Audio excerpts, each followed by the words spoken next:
What is going on, everybody? It is episode 791 of Pop Culture Crisis. My name is Brett, and I'm here with my co-host. Introduce yourself, please. Hello, Crisis Actors. It's Mary. It is Thrashing Thursday, and we have Phil joining us.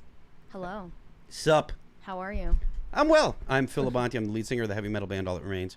I'm an anti-communist and counter-revolutionary, and I'm here to annoy you.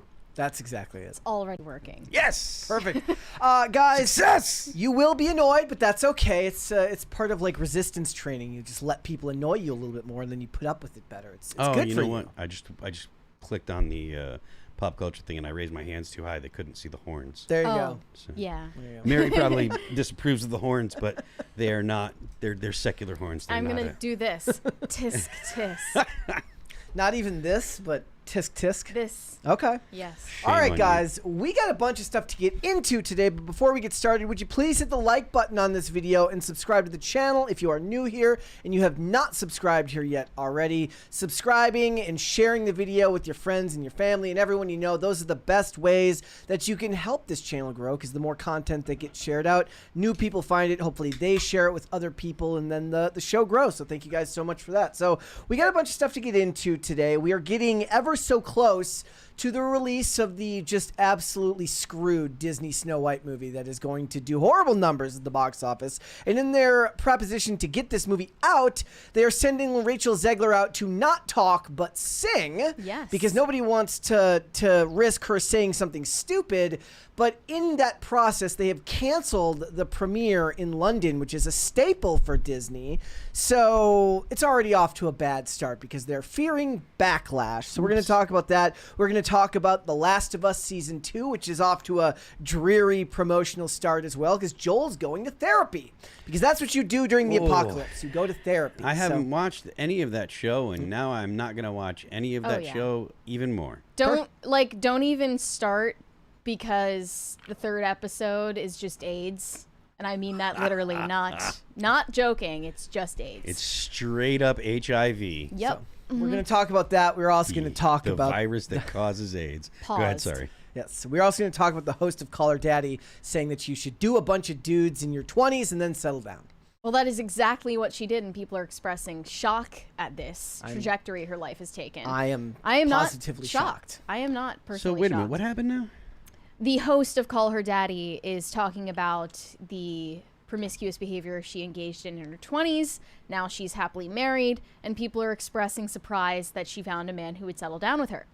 I am not surprised. They're not surprised that she was very promiscuous, and they are surprised that she would find a man to settle down with her? Yes. After her behavior in her 20s, they would think, what guy would want to settle down with this chick?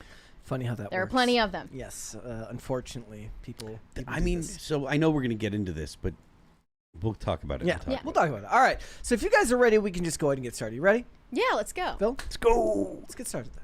Armie Hammer seems to still be in the process of rebuilding his career after rebuilding his life after some really untoward accusations of cannibalism, grape, and SA.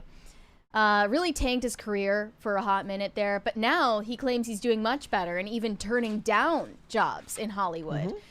And in his journey of turning down, in his journey of self-discovery and perhaps rediscovery, he was searching for a new identity and thought maybe he could convert himself to being gay. Tried the ween. Yeah, this was something that he recalled on his own Armie Hammer Time podcast alongside fellow actress and mental health coach. That name makes it so bad. Yeah. Should have thought of something slightly less derivative.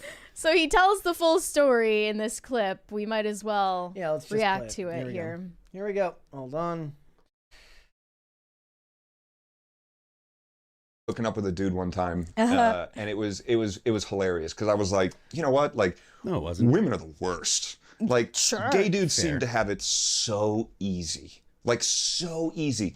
I'm at a restaurant, my phone blows up, and it's like Grindr, and like someone else is like, I'm at the same restaurant, do you want a blowjob in the bathroom? And you're like, hey guys, I'll be back in 5 minutes. Yeah, and then you they get up and you do go to the do bathroom, that. you get a blowjob, and you come back and you're like, what was that? They're like, I don't know, some guy just sucked my dick. It's like, Yeah. who? It's like, oh, I don't know, I didn't get his name. Anyway, what'd you order? Yeah, totally. But, so I was like, you know what? I'm gonna give this a try. Yeah. Who's Like- the woman like, just maybe this agreeing? actually- Like she knows. I met this dude. Yeah. French, you know, Sure, the whole thing. sure, I was the like, whole thing. I was like, okay, this could work. This could work. Let's try this. I remember I started making out with him, and I just remember being like, God, beards. Like, oh, I get why women like it when you shave. Like, this thing is fucking rough. Like, how do I get in there? Totally. And I remember I put my arms around him, and I was like, oh my God, and these shoulders are so wide. He's so big. Like, he's almost my height. Like, this is so strange. And it did physically for me, absolutely nothing. Nothing. Like, didn't, like, not even a twitch. Yeah. And I was just like, okay. And then I remember, like, we were, like, making out, and it was kind of, like, getting hotter and heavier, but I was, like, going through the motions of, like, not feeling anything. And then he, like, reached for my dick, and I was like, you're not going to touch my flaccid penis. Like, this is not going to happen. I'm sorry. And I was like, you know what? I got to stop us here. And he's like, no. And I was like, yeah. This is like a French no. I mean, okay. Wow, that woman sitting across from him was taking active listening to a whole new level. Yeah. As if any of that is relatable to women. Brett, in the first place. Brett, would you do anything like that? No, I would not. No straight man would. No normal straight man does that. No, it I is did in like- fact not no, normal like, to this make was- out with your buddies. This was my okay? favorite It comment. is not though. normal to cuddle with your bros. Look, Armie, I get, I feel your pain. I know, like, women can be terrible. There are plenty of terrible women. We'll talk about that later. But that is not licensed to go try a dude. Like, Is the natural know. conclusion that eventually you just have to go gay? Well, I mean, this you- is the you this should is the know. funniest. This is the funniest comment. It says the way he thought being gay would just be a speed run to easy hookups. Sir, this is not a trial subscription. It literally was No, a it speed is. run to easy hookups because he met a dude on Grindr who just happened to be at the same restaurant he was in. So it is actually exactly that. Another comment said, "Cannibal and gay, pick a struggle." I know that I don't like dudes. Like, how do you? Maybe I do like. How do you maybe?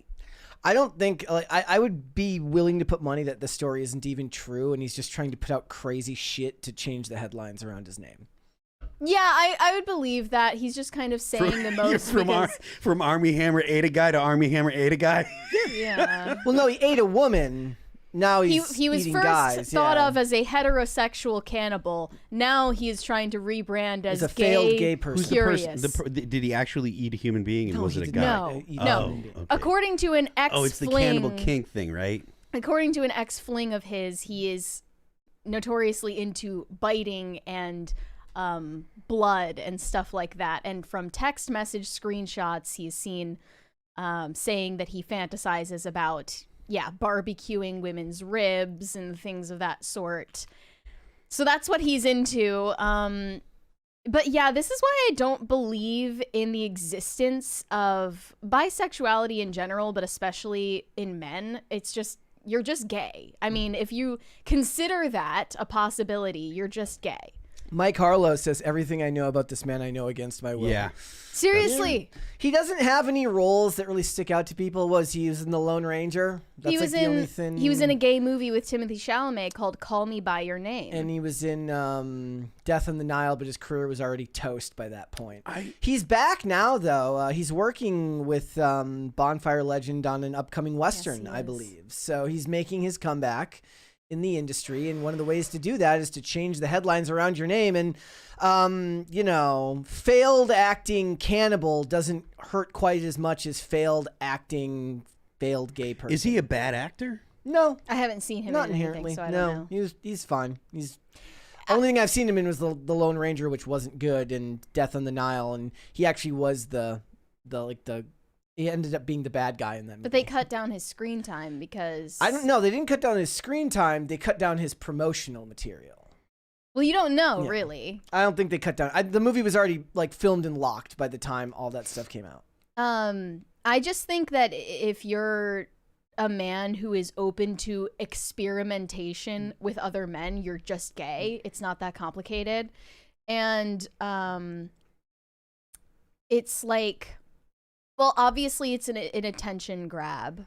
Yes. I agree with you on that. They wanted this dude to play Batman at one point. This dude was like supposed to be a shoo-in for Bruce Wayne. Here's something that you might disagree with. I think if you're a straight man in Hollywood, you're an actor, and you would play a gay role where you're like doing stuff with dudes, you're just gay. Like, it's not, you know what I mean? Thank you, guys. He was in The Man from U.N.C.L.E. with Henry Cavill. Do you agree with that take? No. What is your... No, I don't. Because I think that doing gay stuff is just gay. No, I think that a lot even of if you're them, doing it for the job. You know the phrase, like, don't be so open-minded that your brain falls out of your head. I think that they just don't have the off switch there, and they love the challenge of trying to do stuff. Even if it was utterly revolting for them, I think they would do it just to prove that they could. I guess. It's like Fear Factor 2025. I think that's what it is. I remember S the D. I remember a story where the actor Manny Montana talked about when they would do new seasons of Graceland, the showrunners would ask them, like, what's something you want to happen to your character this year? Like, what's a challenge you'd like as an actor to face? And he's like, I want to kiss a dude.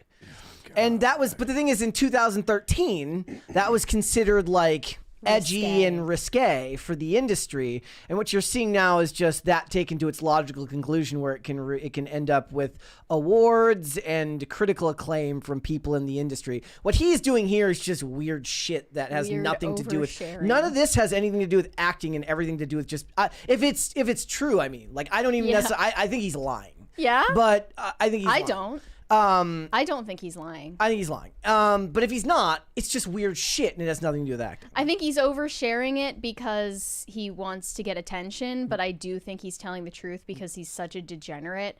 And at a certain point, as we've seen with Diddy, you can only go so far into degeneracy before you just go gay and then you start committing crimes. And you can get so powerful and so rich that you get bored and you want to do these things. So what's worse? I don't think he's lying. So what's worse, failed gay person or failed cannibal? What's, like, more embarrassing? Yeah. for a man? Well, I guess failed gay person, because that meant you tried being gay. Attempt, yeah. This is from back in January. Armie Hammer was bragging about his big screen comeback, saying that he is now turning jobs down in Hollywood. Yep. And he also said that, referring to his cannibal scandal, I think somewhere deep down, subconsciously, I wanted to get caught. He wanted to get exposed for his degenerate behavior deep down. So I guess he wanted to get Me Too'd. That sounds like insane cope, too. There's a 20 there. We have a 20 from The Last Griffin X. Hey, PCC, thanks for making my workdays way more tolerable. Phil, can I get a let's go? Let's go! Thank you for that. And you're welcome for making your workdays more tolerable. I saw this story earlier in the week, and I just passed by it. I said, this is the same bullshit that this industry pushes out all the time. He feels like the hottest girl at the prom. I'm turning down jobs. My dance card is getting pretty full. Remember there was a By time... the way, the first job that I turned down after 4 years of this shit getting canceled, it was the best feeling I've ever had. Remember there was a time they were saying he was, like, working at a timeshare? He was? He was like, he was so broke. Because remember, he's like, the Armie Hammer family is his family. Like, he's related to the people who own Armie Hammer. Armie Hammer? Yes. Yes. You have got to be kidding. That's real? But they cut him off because he went into acting, I think. So they cut him off financially before he even got canceled. Yes. Okay. Is that a stage name? No, they named him that. Yeah, that's there's a documentary on the family. And that is crazy. That's as crazy as Let Me Try the Gay. Yeah, right. She's like, only if you use baking soda. So he's not. I guess he was a nepo baby that got cut off and had to go into acting. I don't know that. I don't know the exact. And then further disgraced himself after that. I don't know the exact timeline of events. I just know that he's connected to that family fortune, and he's had to forge his own path. There have been a lot of actors who have was it Michael Weatherly's family is apparently really, really wealthy, and his dad's like, if you go into acting, you get nothing, and he went into acting anyway, and now he's like worth more than his dad. So sometimes you take a risk on yourself and it pays off. Sometimes you end up being a weird cannibal who can't be gay. It's weird because at the time, the controversy just seemed to be over his weird text messages that he sent all these women. But if you went further into the story, you found out that the allegations were very serious and grave, and he was accused of crimes by these women. And when you read their testimonies, it more so seems like these women were degrading themselves sexually, regretted it later on. Trying to get that baking soda money, and then they regretted it later. I do think it was a case of regret. However, this reminds me of all the Andrew Tate stuff, too. I mean, I think that these women were just trying to prove to themselves something, that they were, like, worthy of the attention they were getting, and pushed beyond what their comfort level was and regretted it after the fact. However, I don't feel bad for him, given that he's a degenerate. Again, I'm not going to be losing any sleep over him losing opportunities. 420 Funny said, you don't try eggplant emoji. You can try ice cream, not eggplant emoji. Had to censor or it wouldn't send. It wouldn't send? That's crazy. Yeah, YouTube doesn't let you send certain words in super chats. Well, I think what it proves more than anything is the number one way to get your headlines fixed if you're a big famous person is if you do something really, really bad, just start saying crazy shit. And the new headlines will be about the crazy shit and not about, you know, the really, really awful things you may or may not have done. So, all right. Ben Affleck is still in his twice divorced dad era, looking incredibly sad on public outings. And allegedly, he is open to rekindling his romance with his ex-wife, Jennifer Garner, not Lopez. Yeah, you had to clarify. So anyone, do either of you guys know what happened with Jennifer Garner and him? Like, why did they split up? It was his basically alcohol, because his of drinking, his addiction. His drinking and Ben, self-destructive. Put the bottle down and go get her. She's in a relationship, an on-again, off-again relationship. He's been sober for quite a while now, but it seems like she's not interested in, you know, rekindling their relationship. An unnamed source tells Page Six that Ben Affleck would love another chance with his ex-wife, Jennifer Garner, and he would definitely be open to giving things another shot with her if the timing is ever right. At the same time, Ben knows it's just not realistic at this time in their lives. After finalizing his divorce with Jennifer Lopez, he is, quote, really busy with work and focused on a new chapter. He also respects Jennifer Garner's relationship with John Miller, who she's been dating on and off since 2018, and he would never want to come between them. That's exactly why he's saying this stuff in press. This is sad, though. If he really didn't want to come between them, he would shut his mouth and not say this stuff in press. Another source claims that Jennifer Garner is not remotely interested in getting back with Ben Affleck. The feeling is not mutual on Jen's side. She is happy with John Miller, and that's just not where her head is at. She has a great co-parenting relationship with Ben Affleck, and that's where things stand with her at the moment. Well, he tried the paintball routine from 10 Things I Hate About You, and it didn't work, so he's out of options now. There have been so many paparazzi photos of him and Jennifer Garner just getting along swimmingly, giggling together, even getting a little bit cozied up. And so they're spending holidays together because of their kids. He's going to need to find a new Jennifer. I guess Jenna, or I guess maybe he goes to Jenna. Maybe he gets Jenna Ortega to try and get the Jenn, but no IFER. Doubtful. Go Jenna Ortega. Or one person said, I don't know. I think it's a Goldilocks situation, and he needs to find the third Jennifer that's just right.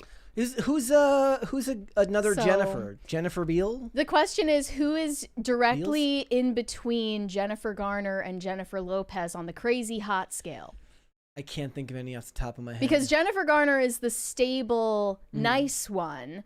Jennifer Lopez is the crazy hot one. Where do you go that's the happy medium? It's Jennifer Aniston doing these days. She's super single. That we just talked about that. She's allegedly having an affair with Obama. Yeah, she is. Or I maybe want that she to be was true kicked so to the bad. curb. I think Killer Tofu says Jenny McCarthy. I think Jenny McCarthy is married to Donnie Wahlberg. Or maybe that's Jenny Garth. Well, no Jenny- one cares in Hollywood whether you're married. That's a good point. Ooh. You know, he would be happy to destroy something. Jennifer Love Hewitt. Good call. I don't know who suggested that. No, but that's Jennifer Aniston. She's chronically single. Reports say that she's lonely in her house, in her mansion with her dogs. Actually, that's true. And Because she gets lonely. every other name that got mentioned, you have to ask whether they're single or not. You mentioned Jennifer Aniston. You're like, she's single, right? That's because she's still single because of Brad Pitt. She's still pining for him. One-itis. Yeah. Jennifer Lawrence is She's a Brad Pitt alpha widow. is Jennifer Lawrence married? I don't know if Jennifer She Lawrence. is. She's got kids, she, right? She has babies. Yeah. Jennifer Garner's boyfriend is reportedly not thrilled about the actress spending more time with Ben Affleck lately. John Miller knows Ben and Jen have been leaning on each other more than ever lately and have a really close relationship. Their growing bond is getting to be a bit much for him when Ben spends all the holidays with them, like Christmas, Thanksgiving. John feels like a third wheel. That's embarrassing. That's because you are. Yes. It's hard. sucks. It's hard when there's kids. Yeah, I mean, This that's is all there is to it. Hollywood has been trying to make movies about this type of family for the last 25 years and trying to make it find the way to show a heartwarming way in which like the three people have to combine for the good of the kids. We have a 20 from King. Arm & Hammer started as John Dwight and Company and used Arm & Hammer 31 years before Armand Hammer, Armie's great-grandfather, was born. Yeah, but I mean Didn't know now the lore there. Yeah. But yeah, this has been a conversation I've seen circulating for the last week or so about men marrying women who are divorced and have kids of their own from a previous relationship. And they say the tagline is, don't play on another man's save file. Because you're going to feel like a third wheel or an afterthought, and you're also going to be saddled with the responsibilities of this other family that isn't yours. There's a 20 there from Pop Culture Junkie. Seems relevant. Ben Affleck was famous for showing up at a Houston strip club during the making of Armageddon. The result was a waitress showing up the next day, sworn to secrecy, with a huge smile on her face. Oh, What did Ben. she baby trap him or something? No, he just slept with her, and that's probably why Jennifer Garner doesn't want anything to do with him. He used to be a drunk womanizer. No, Armageddon was 2000. That was before he was with Garner? I mean, at the very least, it's before they were married, probably. Wow, Okay. that doesn't. I mean, I also just think, how are you Jennifer Garner's age? You have children who are very close to adulthood, and you're dating someone on and off since 2018. Yeah. Don't be a teenager. Just commit or don't. Yeah. And if they're dating on and off, that means there have been significant problems in their relationship, which provides a perfect power vacuum for Ben Affleck. But Jennifer Lopez is reportedly feeling betrayed by Ben Affleck, spending more time with his ex-wife, Jennifer Garner, confirming her worst fears that he was in love with Garner all along. You know what that means? Keep her away from sharp objects. Don't give her any bottles. J-Lo, in my opinion, should just get with Garner's boyfriend, John Miller, to get her payback. Yeah. And then everyone would be happy, right? No. John Garner would get stabbed. I like the idea. No, okay. I just looked up famous Jennifers. What about Jennifer Carpenter? She was Deborah from Dexter. She swears a lot. She's kind of crazy. I love the fact that we're sitting here trying to set Ben Affleck We're trying to up. fix his life. We can fix him. I can change him. I can change him. Yeah. At the very least, I can help fix him. I just think don't get involved with someone who has kids if you don't want the trouble of being responsible for the kids, you know? Is that true. what they're saying that this guy's problem is? It's just generally a debate that I've seen going on lately. I don't know. They were applauding this guy who broke up with or divorced the woman he was with who had kids from a previous relationship. And I was like, wait, they're applauding him for breaking up with her? For leaving the second family where he was the stepdad. And I'm like, why? Okay, I mean, shouldn't he have blame done that yourself. before? Shouldn't he have done that before he committed to the relationship Exactly. in the first place? If you weren't ready for that type of responsibility, then don't get involved with someone who has kids. There's a 20 from Daniel J. Corica. At 45 and 3 engagements with no marriage, I feel I have too much to lose if I tried to get married now. Also, I have no desire to raise another man's child. My daughter is now 23. We need a blue-collar cast. Like a show about working the trades? Raymond G. Stanley Jr. made a remark about it. He says that he wants blue collar cast because he's the blue collar guy, but I don't know who else would fit in the blue collar cast. So I don't know that that's going to happen. That would probably require hiring people. I could do like boring job cast where Our job isn't boring. No, every other job I've had was boring but not blue collar. Yeah. Yeah. I could just pretend to know how to weld. Or you could actually learn how to weld. I mean, gonna do that. I don't know how I feel about like that's totally something they do now. It's like somebody just learns a skill for content rather than to actually use it, which means like what's wrong with that? No, I'm saying for content rather than to actually use the skill set. What's wrong itself. with that? Well, I laugh because it's the idea that you'd have to go to a class, and a lot of times there used to be wait lists in those classes to get in. Ooh, I so don't it's like imagine there's a lot of wait lists nowadays. Not nowadays, but if you took up a spot just to to fill time. Yes, we need Ben to just find a better Jennifer. He needs to. I think the problem is him. He's the common denominator at this point. There's the actress from alcohol. There's the actress from Once Upon a Time, Jennifer Goodwin, which is with a G. So maybe he just needs a different spelling of Jennifer. Allegedly. My theory is just that Ben Affleck needs some type of excitement and toxicity in his life because he's sober. Well, no, and wants to find that in a woman. The thing is my guess is he turns back into a workaholic the second he's sober again, which he is. He works a lot. So I mean, yeah, he's got to be busy. And so then if he starts with the family again, he's not working as much. Something needs to fill it because for some reason he can't allow the family life to be the same type of busy as the work life. So then something else fills the void. You know what? He should actually just date a girl who works at Dunkin' Donuts so he can get a family discount. That's a These are all terrible ideas. Really good idea. Or, I mean, it seems more likely that they would get the discount from him. You know what's so funny? Red Pillars actually think that a man like Ben Affleck would date a woman who works at Dunkin' Donuts. You don't think that he would? No.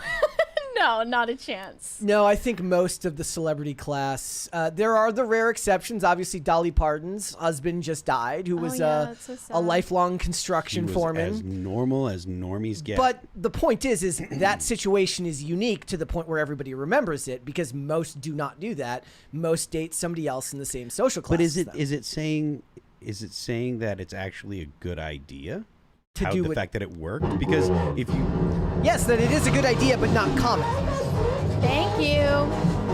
Phil loves this song. I might recall Dolly Parton saying that she had an open relationship with but then like they asked her what that meant and she didn't understand what it meant. Thank you, guys. She didn't understand what that meant.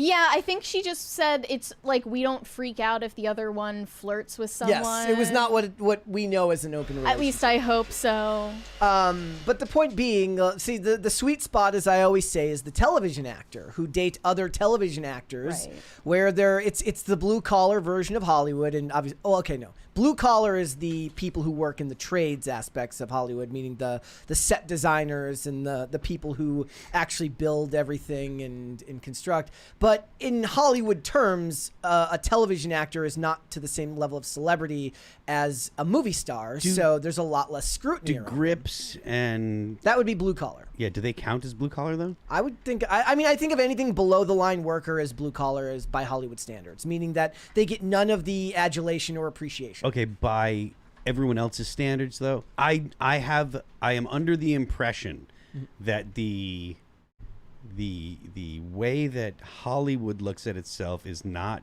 just about the talent. It is also about the people that are in Hollywood and do the quote-unquote mundane jobs. It's been my experience that people that are in Hollywood generally think highly of themselves no matter what they do. People that do makeup, people that work on, that work. So we're all part of the art. I genuinely do believe that it is that kind of attitude is not only the artists. It is all of Hollywood. My point being, like, if you go and watch a TV show, don't pick a specific actor, but pick one of those ones. You know, there's always those actors, like, you don't know their name, but you know them from something because they're in everything. Go look at any one of those actors, and most of them, okay, not most, a lot of them have been in marriages that have been going on for decades because it's just a different environment than that of movie stars and the upper echelon of Hollywood. It's a different environment. Maybe he needs to find himself a television actress to marry. See, like I said, Jennifer, what's her name? The one from Dexter. He needs to marry her. Jennifer Hall. Yeah, I know he's listening. Take our advice. Well, she's not Jennifer Hall anymore because she's not married to Michael C. Hall, but you get what I'm saying. All right, let's move on then. Gen Z college students are reporting extreme anxiety over making phone calls, and it's gotten to the point where colleges are now offering them courses on phone etiquette. Gen Z experiences anxiety over phone calls, which is now labeled a condition called telephobia. A careers advisor at Nottingham College says that young people, quote, simply don't have the confidence to make phone calls anymore. So she is now taking one for the team and teaching these students the importance of phone etiquette and how it's used by many employers. Her class offers lessons where students practice role-playing of questions commonly asked in interviews. Students are encouraged also to call restaurants and ask what time they open, or call shops to ask if a certain product is in stock. The emotional symptoms of telephobia include delaying or avoiding making phone calls because of heightened anxiety, feeling extreme nervousness or anxiety before, during, and after the call, and obsessing or worrying about what you'll say. Physical symptoms include nausea, increased heart rate, shortness of breath, dizziness, and muscular tension. Somebody says that's not a real article. I assure you, it is absolutely a real article. It is real, and this careers advisor is a real person who is, you know, volunteering to teach Gen Z how to adult, because they apparently need that. One 16-year-old says she gets anxious when she hears the phone ring because it's normalized for our generation to use text messages. So if there's a phone call, I always think it's an emergency. She says she feels more control when texting because she can think about how to approach someone. Another 17-year-old interviewee said she hates taking phone calls unless it's from a family member, but anyone else, I don't want them to call me because it feels quite formal, and that's not something I'm used to. It's unknown to our generation because we've grown up texting each other. If you want to be one of those friends that's just a jerk to your bros, this is what you can do. You don't even have to be mean. You can just call them. Just be like, hey, man, want to talk? Just call them and make them talk on the phone. I want to say, like, it would be hypocritical of me to say, like, I don't understand where they're coming from because I was afraid of phone calls as a kid. But I just outgrew it because I had to do it. But here's the thing. Gen Z also has a problem with tone indicators online. Like, if you don't put an exclamation mark at the end of your sentence, it's like you're saying it to them in a mean way.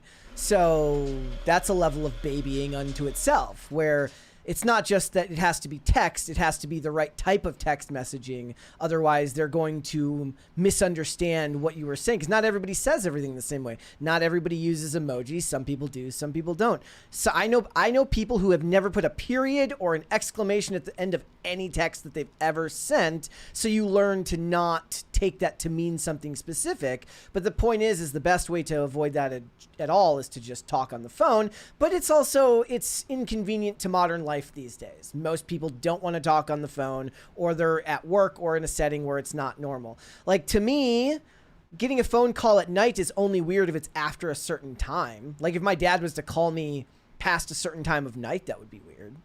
Okay. And indicate that something might be Have wrong. either of you experienced this? Like, anxiety about phone calls? I am an adult man. But even when you were not an adult No. yet? No. You neither? Gen X did not experience this. Gen X was out in the world until the streetlights came on. That was normal. Go out, get out of here, don't come back until the street lights come on. That was normal for me. I mean, maybe... So the idea of being afraid of a phone call, no. I mean, maybe the idea that you're going to get bad news, but not the actual act of talking on the phone. Okay. It doesn't, like, I have no desire to talk on the phone. There are three people that I will answer the phone for. My mom, my manager, and my girlfriend. That's it. Anyone else, I may or may not answer depending on how I feel. But like, I'm afraid to answer the phone call. It's just, I don't like to walk around and be on the phone. I don't like to be on the phone. If I have my ear pods in, it's more likely because I'll tend to pace when I'm on the phone. But yeah, the whole and I have there's a friend of mine that will remain nameless because I don't want to insult her or anything, but been friends for ages and ages. She, until she was like in her 30s, could not call to order a pizza. If we were hanging out or whatever, like one of the guys hanging out had to go and call the pizza place. She couldn't order the pizza. And when she did finally get the courage to order a pizza, she was like impressed with herself. And we were like, cool, and we were nice about That's it. But great. That's great. Yeah, it was like, okay. Well, it's great that she faced her fear. Yes, it is. And but I guess it's normal for her now. And she's probably, I think she's a millennial, and I think that this issue is uniquely millennial and younger. I don't think that it's. I'm overly verbose in text form anyways, so nobody would want text messages from me because I can't get the point across quickly. Everything is a paragraph because it's just how I type. So it's easier for me to just have the conversation on the phone. It doesn't happen because nobody wants to talk on the phone, but I would rather actually have the conversation on the phone rather than like talking and being verbose is harder for me on the show than it is in real life. So on the show, I struggled to make my point. But in the real world, I would rather make my point in person or on the phone rather than through text message, which never really comes across in the way that I want it to. Now, you never get that opportunity because I respect the fact that most people don't want to talk on the phone anyways.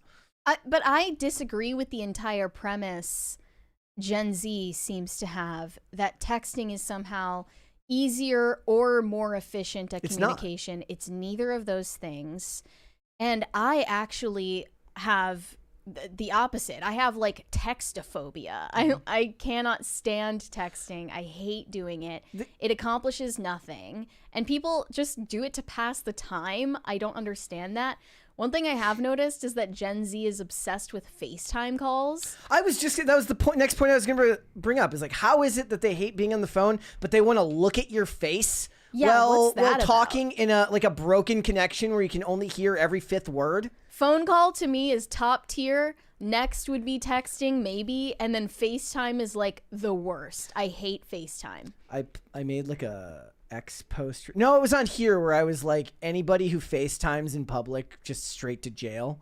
They do. Like straight to jail. Like, I don't want to be involved. How can Brett say he believes in freedom? And I was like, you can't honestly believe that I actually meant that. No, you just change. Just tell people when people say this stuff to me all the time. Just tell them you don't anymore. Pat the plumber said when you got home from the streetlights coming on, if you wanted to talk on the phone, it had a cord and your entire family could hear your conversation as they sat in front of your one console TV. The one cool thing we had in our house growing up, well, we didn't have two. Did we have two phone lines? I think my brother paid to have his own phone line because my brother was like 7 years older than me.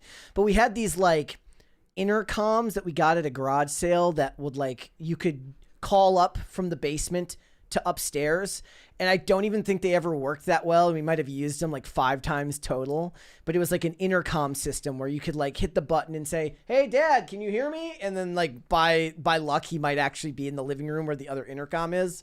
Seemed like a great idea at the time. You know, there are a lot of homes that were like built in the 60s and 70s that have that built in, and I think it's so cool. I agree with in the chat, the least just never email me. I hate email. Like my point with text is like, I would rather have an actual conversation with you addressing each point than have to look at an email with a bunch of points being made and have to address them individually. Like I'm already getting anxiety, not because I wouldn't be able to do it, but because I would have to like categorize, answer each point in order. And as somebody said earlier, I'm a rambler. It's easier to do that on the phone and address the points than it is to try and address each one point by point. I really dislike this specific aspect of Gen Z, that they are afraid of talking to older adults. First of all, they don't even perceive of themselves as adults yet, despite the fact that they're in their early 20s. But, and so they view everyone older than them as a real adult. They are afraid of talking to these people, interfacing with them, and having working relationships with them, friendships with them, but at the same time have this incredible disdain for everyone older than them as well.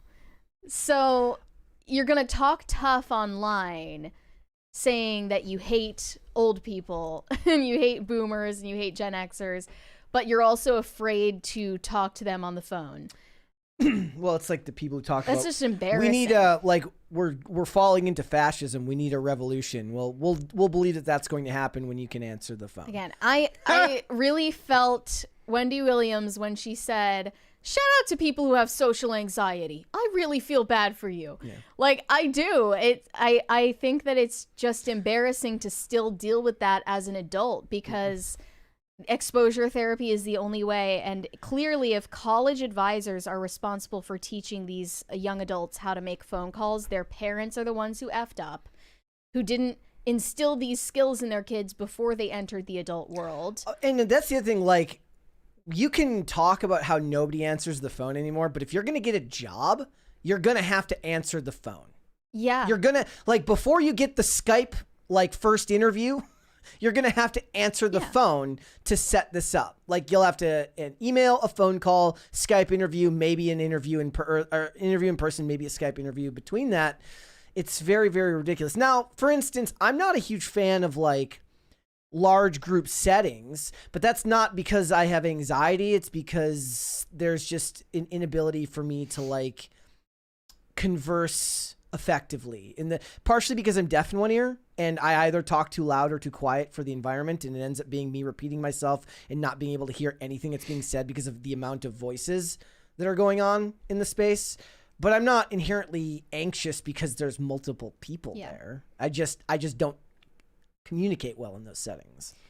Yeah, I don't mean to sound like I'm preaching like I'm so above it all, because I admittedly had an extreme social anxiety as a teenager. Probably more so in my early teens than my late teens, definitely. But the only way to get through that was to just throw myself into those uncomfortable situations until it wasn't uncomfortable anymore. And how long did that take you? I don't know. I mean, not you very really long. Set a date. Like a couple of years, and then it was fine. And I just, like, flipped a switch in my head where suddenly I was okay with it. I think that now I just don't overthink things. If I know that I'm behaving or speaking in a way that makes someone uncomfortable, I'm just, like, okay with that.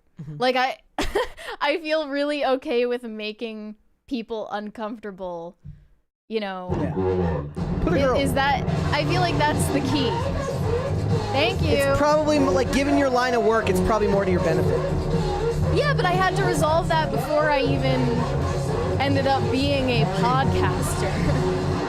Or else I never would have been able to do a job like this. I mean, I don't, like, go out of my way to put myself in a ton of social situations. I'm not a super, like, extroverted person, but it's not due to anxiety. It's just preference is not the same thing as having, like, an aversion to something. Yeah. Like, I feel like now we have this, because society tries to, like, categorize and label every aspect of your personality so that it can end up somewhere in the DSM-5.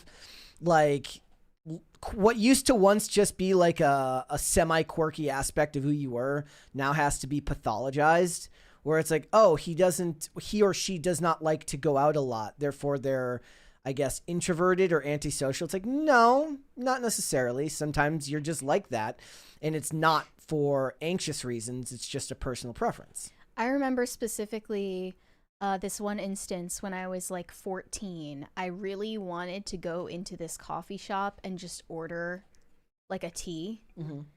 And I physically couldn't make myself do it. Like, I actually started crying and panicking. And I couldn't make it make sense in my mind, like what I was so afraid of. Yeah. And I ended up just having to do it. Yeah. Like there's just no other way. Unfortunately, there's no other answer, and no other way but through. The gap between here and here and the only way through is like, it's kind of like when they show scenes in movies of somebody overcoming addiction. It never lives up to how awful it actually is, no matter what they make it look like in the movies. And the part that's hardest is the simplest to explain, but the hardest to do. Yeah. Yeah. All right, let's do cringe and cute of the day. What would you like to see first? Phil wants to see the cringe first. He does want to see. I already know. Yes. Okay. Cringe first then. Here we go. This one guys. is pretty bad. It's that bad? Okay. Yeah. All right. This says.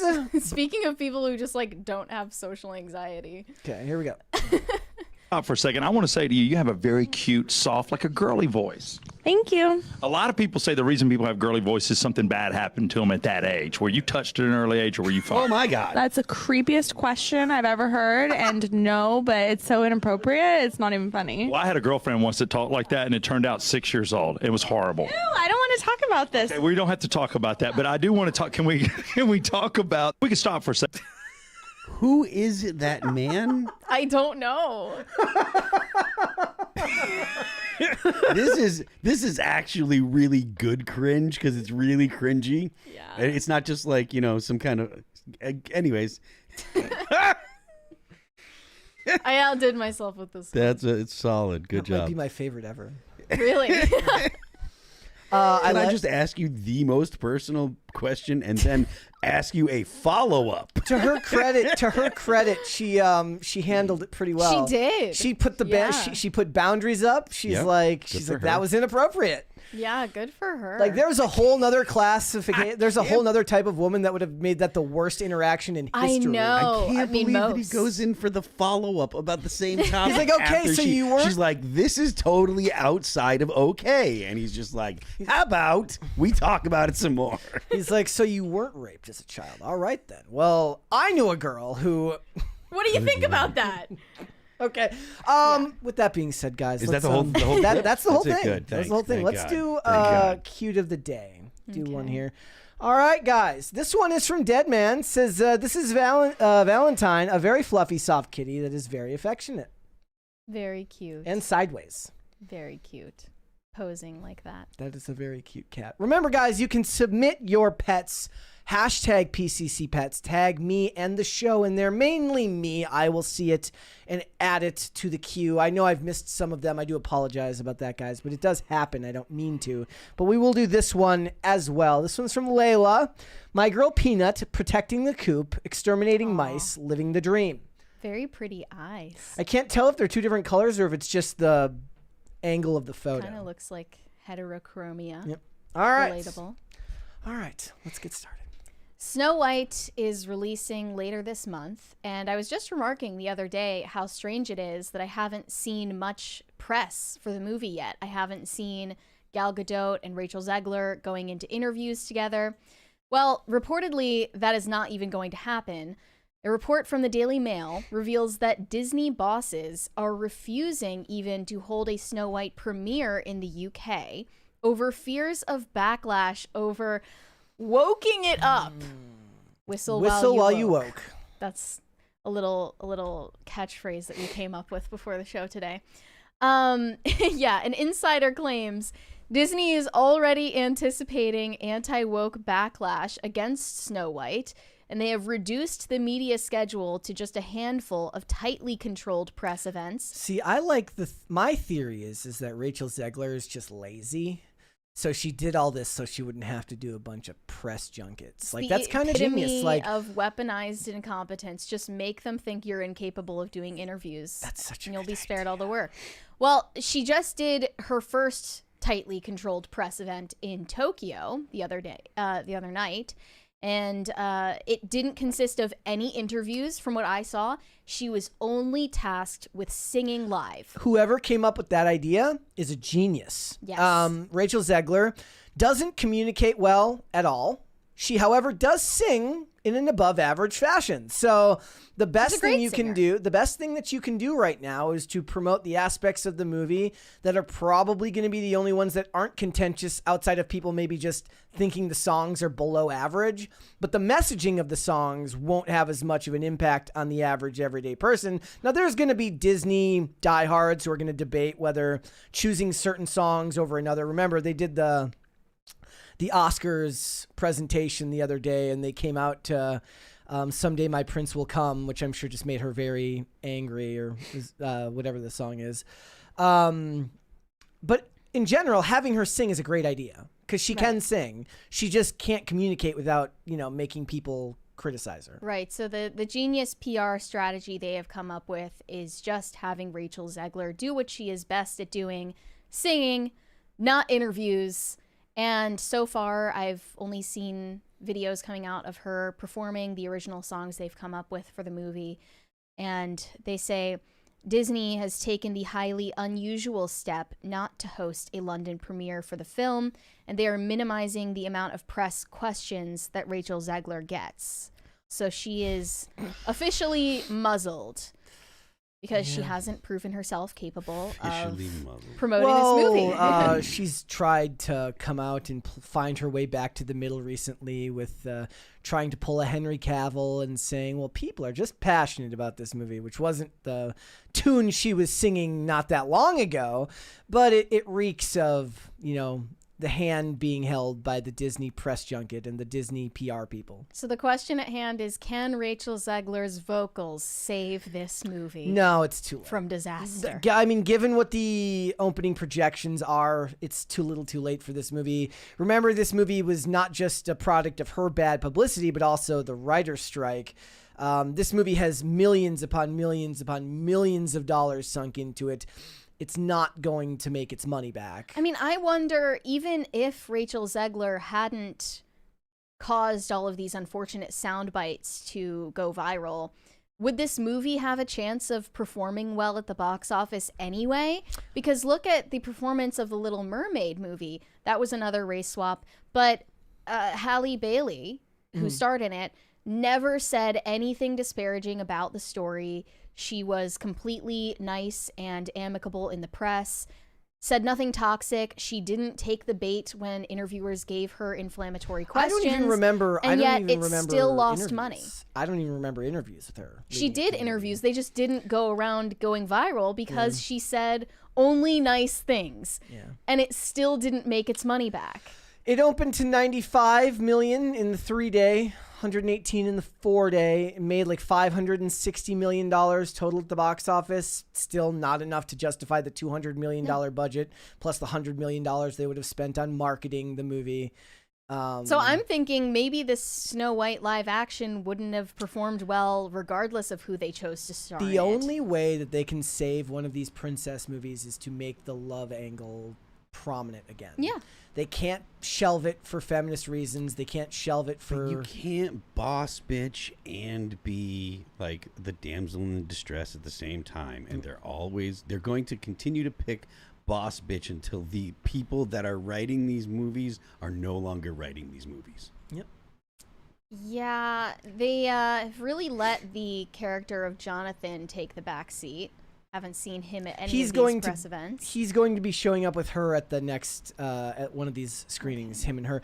But it's an afterthought. It is. The love story part is an afterthought, and they're taking a focus to Snow White's relationship with her father, which was not part of the original movie at all. Yeah, like it wasn't even. Sure, it was not. Wasn't even mentioned. And here's the thing. So there's plenty to criticize with Rachel Zegler. Sadly for her, it was also long ago that it just proves that you can't outrun the worst headlines. You really can't. But Gal Gadot isn't exactly staying apolitical now, and she's getting just like before. I just want to nobody here stands Rachel Zegler, but it is fair to point out that when the original press tour, when the original D23 interviews were going on, Gal Gadot was making all of the same feminist statements and getting none of the backlash, and everybody asked for Rachel Zegler to stay apolitical and to respect the source material. Now, Gal Gadot probably respects the source material, but absolutely is not staying apolitical because she's been doing a bunch of press related to. Well, she was. They asked her to present an Oscar to a documentary that was pro-Palestine, and she wouldn't do it. Well, Right. I mean, is that? I guess that's. But the being point is- This is according to a speech that she gave Yes. at the Anti-Defamation League's International Leadership Awards.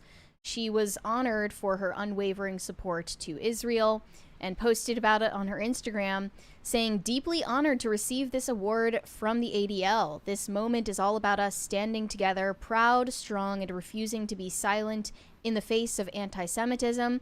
October 7th was a wake-up call, but it also reminded us of our resilience and unbreakable bond. We must continue to educate, share our stories, and stand up against hate because love will always be stronger." This is an extremely contentious political issue that Gal Gadot is speaking out on less than a month ahead of the release of Snow White. And I just think it's funny how there's a double standard when it comes to Rachel Zegler's political commentary. She posted her tirade against Trump supporters. Yes, that was bad. Yes, she should have been reprimanded for it. Probably was. And she issued an apology after the fact.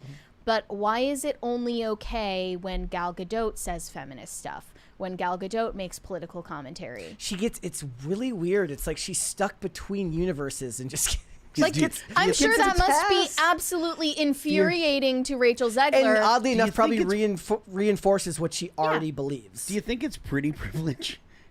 No, Gal Gadot Rachel is- Zegler is a beautiful girl. It's Gal not- Gadot is really, really pretty.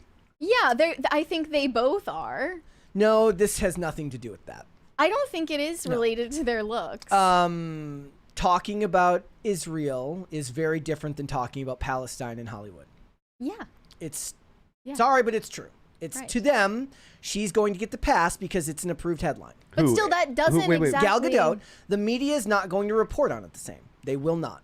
But it doesn't make sense that she would say the same exact things about the movie Yes, she that also got Rachel none of Zegler that- was saying. Correct. She got none of that backlash. I'm still looking for clarification. You're saying that talking about Israel is a good thing in... I'm saying in Hollywood's eyes, yeah, they're like there's not going to be negative headlines about her talking about politics leading up to the release of and Snow talking White. about Palestine is a bad thing? Yes, it would be considered a bad thing. Generally, I Just mean, we've seen Melissa Barrera got fired cut from Scream. Fired from Scream for talking about Palestine. Which Scream? Scream 7.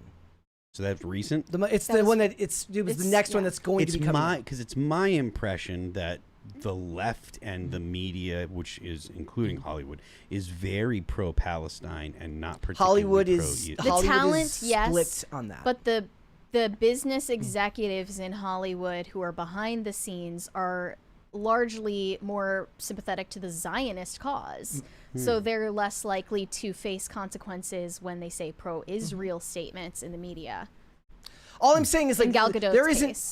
whether we're talking about Variety or the Hollywood Reporter or Deadline or any of these publications, it is odd that not one of them is reporting on this as a matter of like, why is one okay but one isn't? That's not me passing judgment on any of them. I'm saying that one seems to be a blind spot for both of them. Now, it is fair to point out that Gal Gadot is the co-star of this movie, so she's not the face of this film. She's not Snow White herself, and it might be very different if she was Yeah. the lead actress, so there's leeway there. But it doesn't explain the leeway that she got with the feminist statements where nobody wanted to comment on the fact that she was saying all the same stuff that Zegler was saying. She and was got none of the egging backlash. Rachel Zegler on. All right, so I'll defer to both you guys on the topic, except for one thing.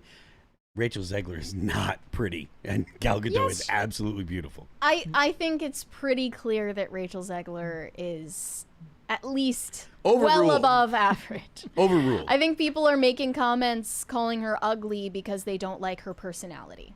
And you wanted to show a picture here, the outfit, right? Yeah, because I was ready to have a go-off moment about Rachel Zegler's outfit at the Tokyo event. In the chat, Spike Insanity says Gal Gadot didn't start any of this shit. She absolutely did. She absolutely did. She was did. absolutely Look part of back starting. at the footage. You can see her egging Rachel Zegler on Yes. to say more against the original movie.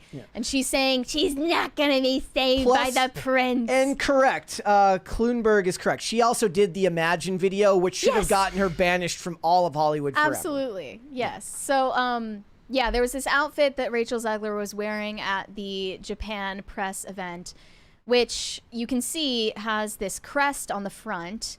It's a heart with a sword going through it. I originally thought this was a Catholic symbol, but you can see in the comparison here, it's directly from the animated movie.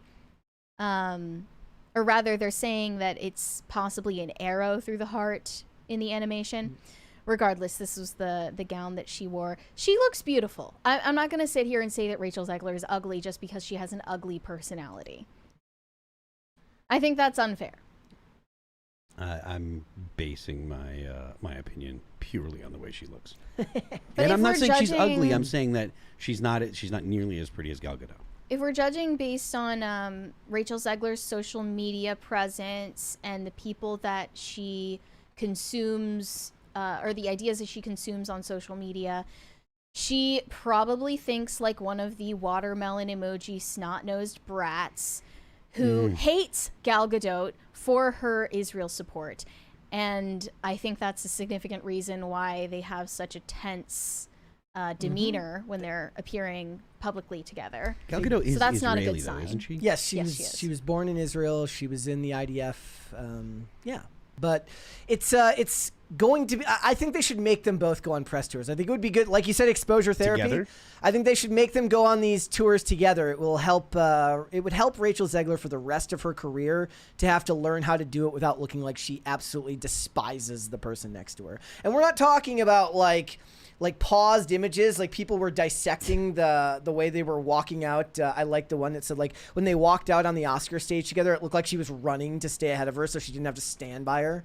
Well, it's because Gal Gadot's legs are like a foot longer than Rachel Zegler's, Yep. so she had to run behind her to keep up. All right, let's do some super chats. Shane H. Wilder said, "Happy Thrashing Thursday, Brett, Mary, and Phil. The short ad about how you can help with the femigenocide in the GONGO, featuring VO by Olivia, is out." I will have to watch. I saw that this morning. In I the haven't had a chance GONGO. to. I haven't had a chance to watch the GONGO video yet, but I Which- promise I will watch it tonight. I want to know which one is better, Maragazo or the GONGO? The GONGO. We just came up with Maragazo last night. Maragaza? No, Mara- we didn't come up with that. That someone came else up has said with that. it. Someone else has said that. Oh, okay. I didn't. I thought that didn't- was your idea. No. I can't take credit. Maragaza. Okay. Maragaza came up, or someone else. But the pointing out that's why Tim knew that from Mar-a-Lago actually means from the water, from whatever the lake to the Yeah. river or whatever. And that's you know, Well, danger, Will Robinson, when you're talking about Israel. shout out to the Gonganese. We support you We in do. your plight. Wodenshot said, "Hey Mary, sup B-Dog. Thank you both for streaming. I guess you're B-Dog now. You never hear about anybody getting nicknames like that anymore. Well, now you do." Now you do. Pop Culture Junkie said, "So excited to see the show." To see the With- snow. Zzz. Oh, the Snow White Snore movie nods off, falls into my soup. Yeah, I am excited to see it. You should do a Just- review. Well, we're gonna watch it. I mean, you're gonna watch it. We are gonna You're gonna watch watch it. We are in this together. I did Captain America. You We can are do in this Snow White. together. It's a moment, you know. I think that maybe by the time the movie comes out, no one will think about it as much anymore. But I think we should watch it and we should review it. Let's do one more. Weary Traveler said, "Good night kisses are okay for the homies, though, right?" No. Armie Hammer says yes. Depends on who you ask. I would say no. Let's move on. So, press is beginning for season 2 of The Last of Us on HBO, and so far, it is not looking good. It's coming out in April, and everything they have said so far about the plot is not promising. This is turning out to be already Boo. a dumpster fire. Here's the problem. It's been like a gazillion days since the last season ended, and Bella Ramsey's like 3 years older, and nobody cares anymore. Yeah. The opposite of love is not hate. The opposite of love is indifference. Much like with Velma, nobody cared about season 2. Nobody even cared about Rings of Power season 2. I don't know how much people are going to care about The Last of Us season 2. I think there's an actual discussion we had, and I know I'm kind of going off on a mini tangent early, about some of these studios that get a hold of these IPs. They need to find management that will put time constraints into the contracts. Like, if you're going to sign up for this, we're going to get it done, and then we're going immediately into season 2. Yeah. Because we cannot, like, we're not talking about some show that they took a risk on that nobody's ever heard of. We're talking about IP that's worth an exceptionally large amount of money. Like, if we're talking about Rings of Power, or we're talking about The Last of Us, or any of these things that are based off a video game, a movie, or a really famous book franchise, you want to do more than one season, right? So get to it right away so that Bella Ramsey isn't 30 years old by the time she has to play her in season 2. Right. Theoretically, if they're planning on a season 3, it should already be in the process of filming. But when they asked about it in this interview, they were like, oh, yeah, I keep forgetting that there's going to be a 3rd season. Haha. Network TV does Insane. 22 episodes a year, and they do it 9 months out of the year, every year. They actually call it summer vacation for the actors. The pilot episode of the 1st season of The Last of Us was an hour and a half long. I'm tired of this. So this was from a longer form interview in Variety. The showrunner, Craig Mazin, as well as the creator of The Last of Us, Neil Druckmann, sat down to talk about this. So they had a lot to say. A couple of highlights here. They're putting the character of Joel in therapy in the 2nd season. They're also talking about their choice for casting Abby, the central antagonist in the story. But we'll get to that. Craig Mazin said to the audience, one of the notes that I resent the most is, we loved this thing. More of it, please. No, you love it because it's the right amount of it. When you do more, what makes it special starts to dissipate. It becomes comfort food. And if there's one thing about The Last of Us, it is not comfortable. So they have to rug pull you. They have to subvert your expectations. Wait, what does he mean by that? Like, the right amount of it? Like, the right amount of episodes? He means, basically, you're not going to get the story that you're familiar with in the game. You're not going to get more screen time of Joel and Ellie, because that's what you want. And we're going to subvert your expectations and give you what you don't know you want yet. Ooh, I hate that. That's what he's saying, and he's very self-important about it. Neil Druckmann also said, I hope this doesn't sound arrogant. It does. But I think you have to have a certain level of success to have the confidence to do what we're doing, both in the game and in the show, because on paper it looks so risky. But this is where I love working with Craig, because he thinks like me. This is literally the meme that's like 2 dumb bitches telling each other, exactly! That's Craig Mazin and Neil Druckmann in this interview. They then feign ignorance when the 2nd season's massive twist is obliquely raised. The twist being, I will say it because the game has been out forever now, Joel dies. Joel gets murdered in the game by Abby, the central antagonist. They're not willing to talk about it because they're taking so many creative liberties. They don't want to show their cards too soon. But they clearly understand the tightrope they have to walk while adapting this game for TV. It is fair They must satisfy fans in the know while still captivating a larger audience who are watching with fresh eyes. It is fair to point out that he actually may be right in this context, because we make fun of and criticize Pedro Pascal all the time. He's still the only one that borders on like an above average actor in that show as a main character. Bella Ramsey is not.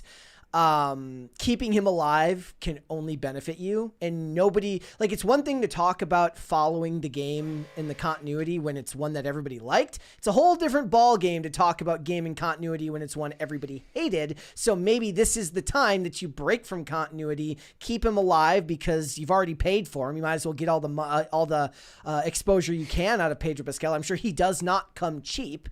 this is the time to break from continuity. This is the time to pretend like you're like nobody actually wants to watch Joel die. No, they don't. They didn't want that in the game. In context here, I actually think he's right. I don't think that anybody wants to watch it, and I think they're terrified of trying to make a show where Ellie and Abby are alone. And Caitlin Dever is a fine actress. She is. If you haven't seen her in Justified, you should watch that. Season 2 or 3, very, very good. But that is not the same thing as having like an anchor to the show who can actually pull a good performance when it's needed. We have a 20 from Cesario JPN.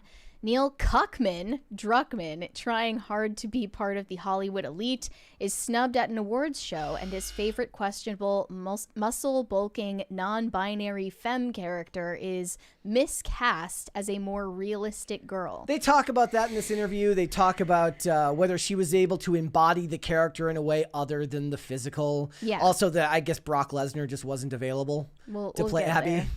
Even if the showrunners stayed faithful to the second game's twist, they also still introduced significant changes. Craig Mazin marvels at how willing, even eager, Neil Druckmann has been to deconstruct a story he's devoted so much of himself to bringing to life. They love Quote, deconstruction. He understands the value of invention, reinterpretation, addition, change. I hate all of that. So basically, Neil Druckmann doesn't care about the story. This is the problem that I think that the best example of how bad of an idea deconstruction is the Star Wars, the 6 through 9 of Star Wars, specifically Episode 7. Was the Last Jedi, I think, was the one. It was absolutely terrible. The whole, all three of them had problems, but the director, I forget his name, his whole desire was to do unexpected things and to take, and he said himself, deconstruct Star Wars. J.J. Abrams, in the first one, or in Episode 9, it wasn't great because it was just a rehash of Episode 1. That's what Disney wanted. And it was definitely a Mary Sue. Like, she was, flying the Millennium Falcon and winning. She beat her main antagonist at the end of Episode 6. Like, come on, you can't do that. But either way, so it was bad to start off with. But he left a story to be told. And then, I forget the guy that did the second. Rian Johnson. Rian Johnson, yes. Scumbag Rian Johnson. He just ruined it. And his point was to deconstruct. He said he wanted to deconstruct it. And it totally destroyed the whole. He ruined the third movie because of it. And well, that's actually, I hold him responsible for making a bad movie. I hold Kathleen Kennedy and management responsible for not outlining an actual plan for 3 movies, rather than like making one movie, making another movie, and then being like, crap, we got one more we have to make. Like, how do we finish this? That's fair, but the J.J. Abrams, the first one, Episode 6, like, he at least left. He gave a blueprint. You kind of knew they where it was just let going. him make all 3. They should have, absolutely. But they would have been like mediocre, but they wouldn't have had the backlash that the other ones did. Mediocre is better than terrible. Like, they ruined the franchise. And finally, Kathleen Kennedy's getting, taken out of the position of authority at Disney. But I mean, look at how much they destroyed by subverting the expectations of the viewer. You have to do some degree of fan service. Should have just hired the people that did Cobra Kai. Well, Cobra Kai was good for like 3 seasons, I think. It finished the show just wrapped season 7, and it finished very, very strongly from both critics and fans. Yeah. So, in individual interpretations aside, people that watch Cobra Kai don't look back and say, wow, that ruined Karate Kid for me. Well, they hired Craig Mazin because he previously was the showrunner on Chernobyl. Mm-hmm. I wonder if he can deconstruct Chernobyl. They have to approach all of these things with a critical lens. It's terrible. It's so awful. Mm-hmm. So because to do that, you have to have something actual, like an actual story to tell. And even though these stories are kind of formulaic when they're the hero's journey or whatever, that's the reason that you have these kind of handful of stories that are retold and retold, is because they're compelling to people. Mm-hmm. So you at least want to stick with the blueprint, figure out some way to be, to approach the the story in a fresh way, but you still want to have something that is compelling to human beings. And these stories have lasted so long, these frameworks have lasted so long because they're compelling. It's the same thing with songs. Like, it's cool if you want to write a piece of music, but the reason why there's so many songs that kind of do a similar have a similar format is because it's compelling to people. In an age where The Walking Dead got plenty of good seasons before people started to turn on it. 4, maybe. 4 or 5, and some people like a couple of the later seasons before it went off the rails. This shouldn't be that hard. It shouldn't. I mean, they ran out of source material in The Walking Dead midway through as well, right? Yeah, they also just should have kept at least the first 2 seasons only on the first game, but they decided to fast forward to the second part, which is insane. But yes, Joel does in fact go to therapy in the second season of The Last of Us. This is confirmed by Variety. They share an abiding confidence in storytelling instincts, like casting Catherine O'Hara as Joel's therapist in the Jackson, Wyoming community where Joel and Ellie have lived for the 5 years since the events of Season 1's finale, something that Craig Mazin has wanted them to do from the start. Pedro Pascal gave a statement to Variety. There was a scene early in Season 1 where Joel met with a therapist in the QZ in Boston. I found it a beautiful way into the character and the walls that are guarding his traumas and losses. His trauma? The scene Brutal. was ultimately cut before Pascal got to shoot it, but Craig Mazin always intended to return to the idea for Season 2, saying therapy is a fantastic mirror to say not just what are you really thinking, but what people are refusing to talk about. I don't even know what that means. I love the idea that there is a therapist. Because look, that's a fantastic market. Everyone has trauma. Most of the therapists are dead. Like, you're like the one-stop shop for mental health services because the world is over. How many rounds and how many rations does an hour of therapy cost? No one cares about their mental health in the apocalypse, post-apocalyptic world. Like, no one cares. This is a function of writers not being able to remove themselves from the current year and put themselves in the mind of what somebody might be going through at that time. It's just absolutely insane. I don't recall it. Please correct me, but I do not recall there being any scenes of Joel in a therapy session in the games. However, it's been a long time since I watched anyone play it, so if you wanted to do a storyline in a post-apocalyptic world where two people are on some type of journey together and one of them used to be a therapist, that could be kind of interesting. A flashbacks scene? Yes. To Joel in therapy, maybe to show ways in which the current story parallels something that happened to him in his past. That's 100% believable. But I'm just picturing like a makeshift tent with like a fake doctor sign that was made out of scraps of wood. And then she has like a kitchen timer in the corner, and she's watching how much time they have left. And he has to come in with rounds of ammunition and MREs to trade for time. If he wants 5 more minutes, he'll have to offer her more ammunition. The whole point of therapy was like life is regimented, and you can use regimented techniques like going to therapy along with like medication and actively working like within workbooks, like if you're doing DBT training, because life is so structured. Life is not structured. He's not going back and then using all of those techniques because he has to worry about staying alive. Yeah. Actually, it'd be even cooler if then she's the one, like she ends up being the one who kills him rather than Abby. We have no concerns about our survival these days, which is exactly why we have a therapy-obsessed culture, and it's shining through in the way they wrote this. He just won't shut up, so she beats him to death with a golf club. Now they get to Abby. Speaking of the golf club, the character is noted to be much more muscular in the game than the actress Caitlin Dever is in Season 2. They say with the violence markedly cut down from the game, showrunners say the need for Abby to be physically imposing wasn't as critical. But no matter who the showrunners cast as Abby, they were bound to spark controversy. The character's stacked physique and brutal story arc placed her at the center of a torrent of online vitriol when hackers leaked hours of footage from Part 2, the game, back in April 2020.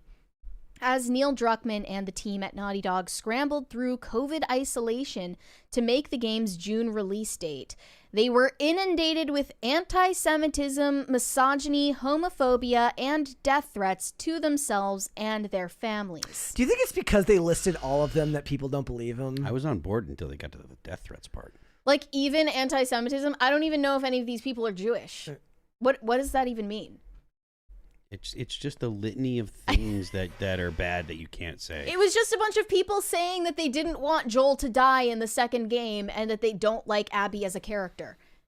Where is the bigotry in that? It's like one of those stories you hear, you know it's false because they just list too many things. They're trying too hard to convince you. If you had said like we were hit with a bunch of misogyny, maybe that's believable. Yeah. But it's like, did they really do all of that stuff to you?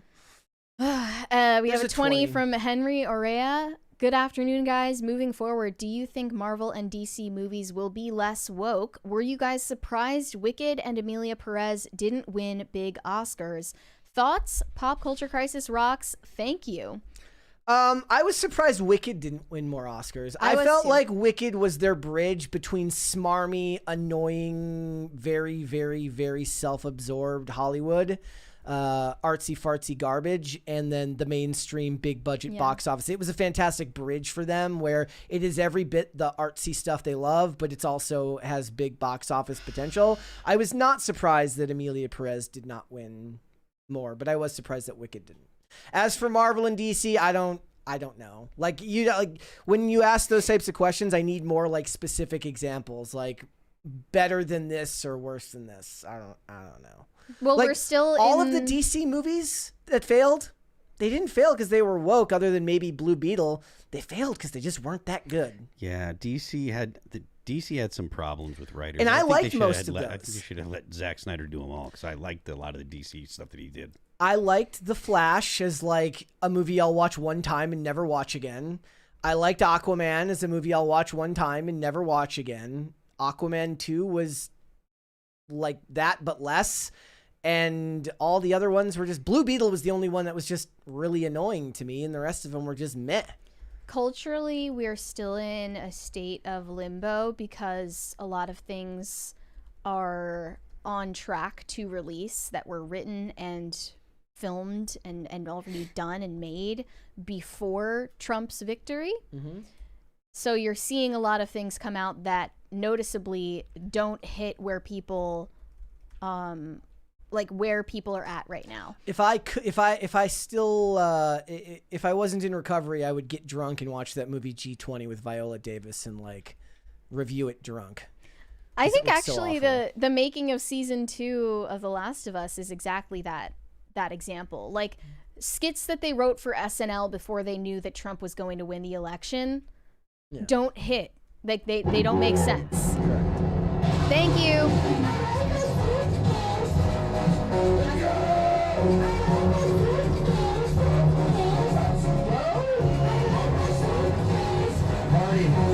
Just dancing by myself. Yeah. Craig Mazin said to Neil Druckmann in this interview, "I'm still amazed that in the middle of all of it, we would get on a Zoom call and we would talk about how to make this TV show. And here he was, Neil Druckmann, saying, I'm compartmentalizing. That world goes away. Now we work on the show. I wouldn't have been able to get out of bed." And when asked how he managed through this PR crisis, Neil Druckmann says, "Not very well at the time. I get hyper fixated on stuff, so when I'm alone and I have time to think, and worse, when I have time to browse, that's when it gets most dangerous. I'm starting to doubt myself. What if I did ruin it? What if I did make a piece of shit? You did. Yeah. You done effed up. And even you were right. And even if that's true, it benefits you nothing to like look through all of that. I understand that as a creative, you just have to push forward, give the vision that you want to the world, and then move on with it. And concerning yourself with the endless comments isn't going to do anything because it's already done with. Cesario JPN sent us a 20. The Last of Us 2 had a Jewish character as the love interest, Dina. The in-game model for the character was uglified from the actual real life person. Yeah. Plus there was an abandoned synagogue in the game that couldn't be damaged in any way. Okay, I didn't recall that detail, but I guess that's why they listed off anti-Semitism there. Craig Mazin responded to Neil Druckmann saying, "Who cares what they think? I'm telling you it's awesome. Listen to me." Here's the thing. Gave him a pep talk. Here's the thing. When that line works in some respects, but when what people think translates to what they're willing to spend, it does matter. Right, it has to matter. It does matter. Like there's this weird area for art where, did you see this thing the other day where the director Osgood Perkins was like, "I'll never make a James Bond movie because fuck Jeff Bezos." I'm like, of all the scumbags in an industry as infested with garbage as Hollywood, you draw the line at Jeff Bezos. Maybe the better option is to just keep your mouth shut and leave all your options open. Even if you believe that, like, who burns bridges that way? Like, who decides where, like, they want you to fund their garbage. They want to make the garbage. And then they want to be mad at you for not spending money on the garbage. And then expect them to be hired again to make more garbage. Without understanding that at a certain point, you are being hired to make a product. You're not being hired to make art. You're being hired to make a product that contains artistic elements. You're not, like, if you want to make art for the sake of art, make it yourself and fund it yourself. Right. If other people are being expected to pay for it, it matters what people say. They say Neil Druckmann has since grown a thick skin to the point that he doesn't think any online hatred for Season 2 of The Last of Us can upset him. He says, "I love the changes that we've made. It's a different version of the story, but the DNA is still there. I'm really curious what their reaction will be." And all we know so far is that Season 3 is probably going to get greenlit, although they haven't even begun thinking about what the story would be, which is insane, as we said earlier. And they are not going to make a third game. That's pretty much... I mean, Neil Druckmann said it without saying it. Yeah, he said not likely. The only thing I would say is don't bet on there being more of The Last of Us. This could be it. That means that this is it. They're not going to make a third game. Yep. But they're going to continue the show and probably do what The Walking Dead did and just start making it up as they go along. Doesn't always work. Where it gets even worse. Doesn't always work. All right, let's do some super chats. Shane H. Wilder said, "Armie, you know why it's weird. Because it's gay." Yeah. Yeah. Kenneth Hart said, regarding clear and present danger, was playing with Grok and given Trump declared narcos FTOs, we could get a really awesome rah-rah Maverick style movie. I hear Raymond Cruz, Harrison Ford are still working. Harrison Ford is still working. What was the other one? Raymond Cruz.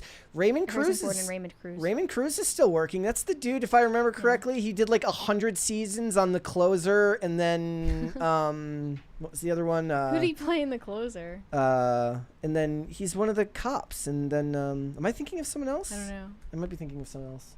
I watched The Closer in its entirety, in Major Crimes. Out of order. No, it is. It's the dude from Major Crimes and The Closer. Remember the show just kept going. Right. Anybody but Rusty. Mm-hmm.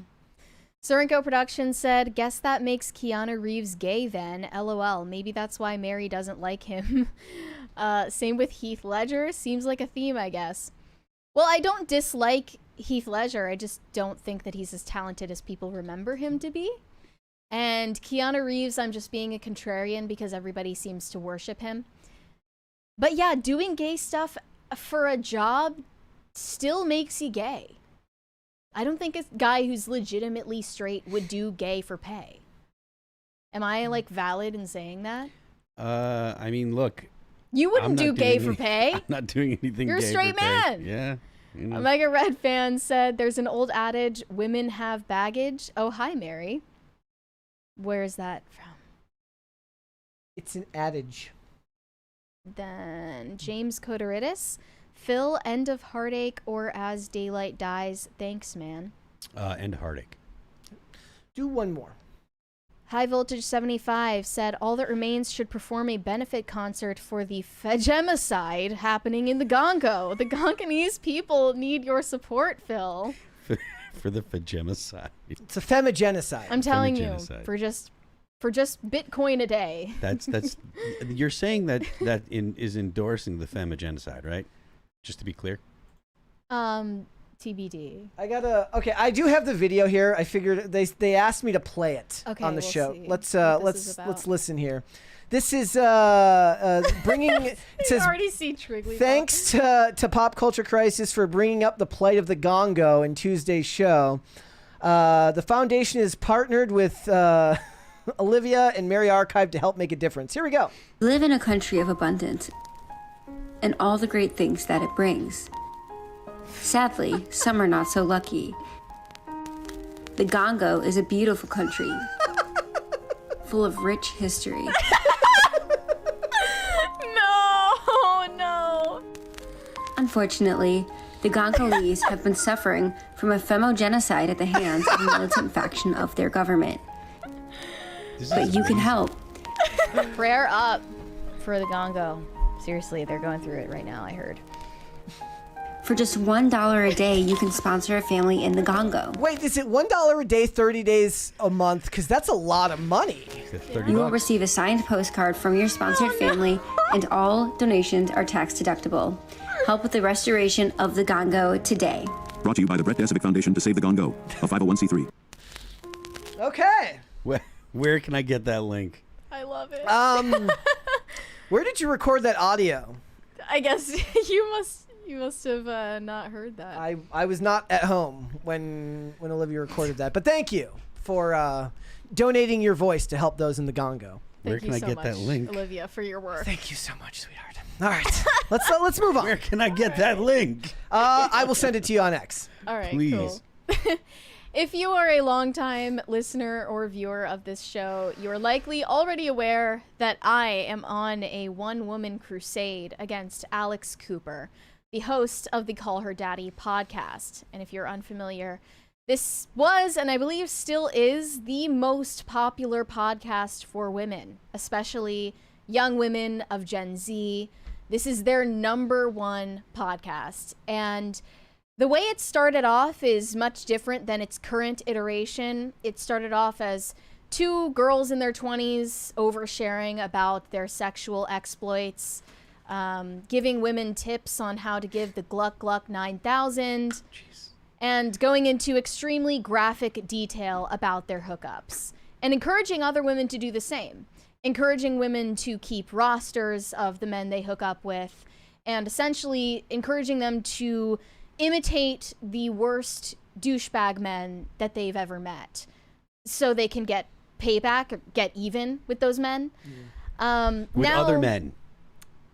They were trying to imitate men. Yeah, they're trying to imitate the worst men Yes, with the other worst men that were not the worst Right, men so they right, can get right. payback against the worst men.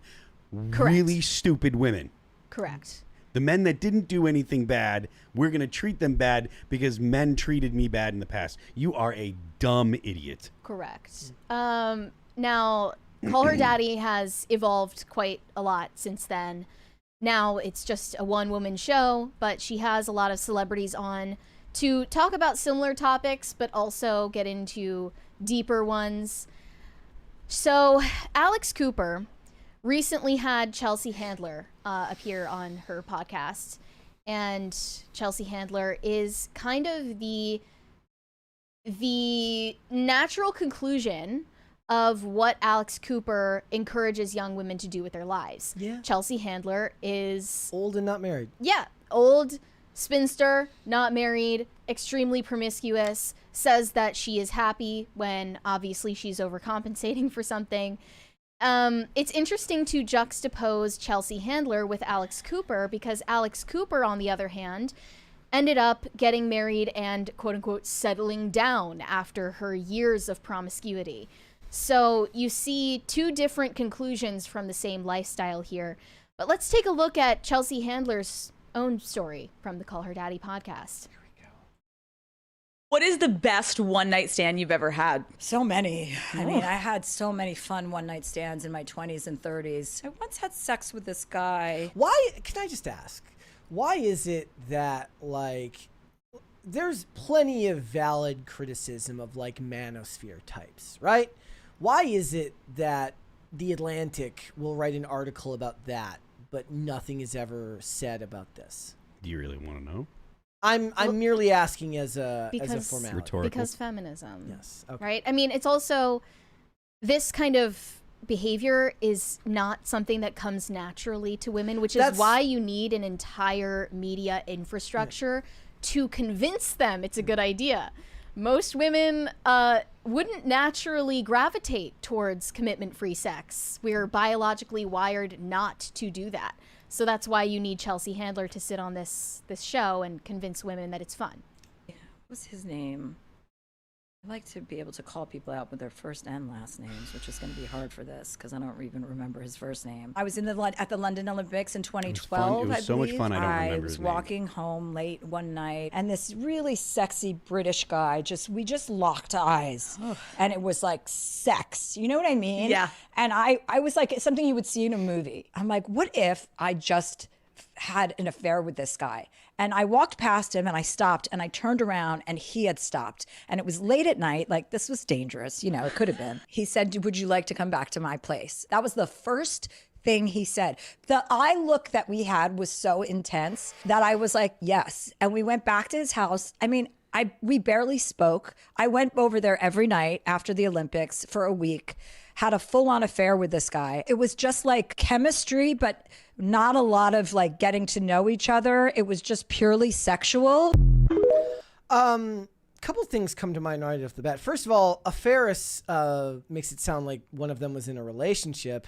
The other one is like, just locking eyes and going home with somebody is exactly the type of thing a serial killer would do if he could get away with it. This, again, it's like Ted Bundy's dream. The amount of risk that like you this. put yourself in to do that. It's like that meme that was like,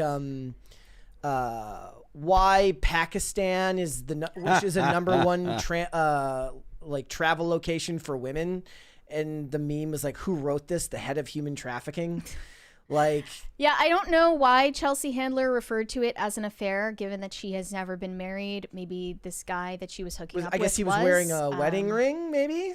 Or it was just, you know, her colloquial phrasing. But this is a story being presented to largely an audience of women decades upon decades younger than Chelsea Handler.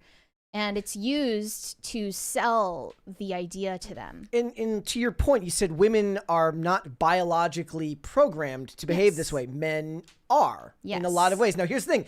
For men, the reason it is biologically programmed into them is because en masse, they're not as at risk of being harmed physically when something like this goes wrong. It's not just harmed. It's not just harmed physically. The consequences. That's what I'm saying. Go ahead. The consequences of a sexual interaction aren't as bad. Like, so the guy doesn't beat you up, right? So it's actually an encounter where there's no one that's trying to injure the other person. Right? The guy doesn't want to kill you. It's not a rape murder. You know, that's like cool. You survived the actual encounter. But historically, pregnancy and the things that pregnancy does to a woman's body are massively consequential, and you can die in childbirth, and that has been fairly common for the vast majority of human history. It's only in the past 100 years where the West, not even the whole world, but the West, it has become uncommon for women to die in childbirth, right? Like, that's a massive evolutionary pressure. So women have been very careful about who they do and don't have sex with. This idea that we can just cast off literal millions of years of evolution because now we live in a society that's generally safe for people to have these kind of interactions, and we have birth control, that's ridiculous, and it's absurd to act like you can do that. It's the like height of midwittery to think, oh, we have evolved past this. No, we haven't. Psychologically, we have not at all. It's only a few generations, like 2, that this has been even possible. It's ridiculous. And the fact that there are so many women and so many prominent people that are promoting this behavior is doing a massive disservice to young people and to specifically to women. Right. And it's not just the risk of health complications or death in childbirth. It's also sex has always and still is inherently risky for women. Yep. Because obviously pregnancy, if it all goes well, will saddle you with the responsibility of a child, and you need a present father to invest in the genetic outcome. So you cannot do away with that just because you have biohacking technology. It still has the same psychological effects, and that's why it impairs pair bonding ability for women, especially. Now, people listen to Chelsea Handler's story that she told on Call Her Daddy, and they think, well, this is obviously why Chelsea Handler has ended up alone. She's old, postmenopausal, and never been married and probably will stay that way. And she's trying to convince everyone online that she is happy that way. No one believes her. But I don't actually think that is necessarily the outcome for this type of behavior, given Alex Cooper's life trajectory. She got married last year to a very highly accomplished, handsome man of a similar age bracket and class to her. And I have no idea what he sees in her personally, but clearly this was a relationship advantageous to the both of them. And when she announced her wedding and posted all these glamorous photos and was featured in Vogue and everything, people were confounded at the idea that she could engage in such disgusting, promiscuous behavior for so many years. Not only that, but indiscreetly blasted all over social media for the entire time she was doing it, and a man would still be interested in a long-term commitment with her. But here is her own personal account of losing interest in that type of hookup behavior. When you're younger in your 20s, like, who the fuck wants to get married and settle down? Yeah. Some people, but not me at that point. Yeah. I was like, I want to feel the thrill. I want to be getting my head bashed into the mattress. I want to be getting flipped upside down. And then I want to be getting ghosted the next day. I want to have my heart ripped out of my chest. And I want to do it all over again and then some. And then when you get a little older, you're kind of like, I literally don't have time. When you're young. Why would you take a woman's complaints about men seriously when they actively admit to wanting all of the things they're complaining about?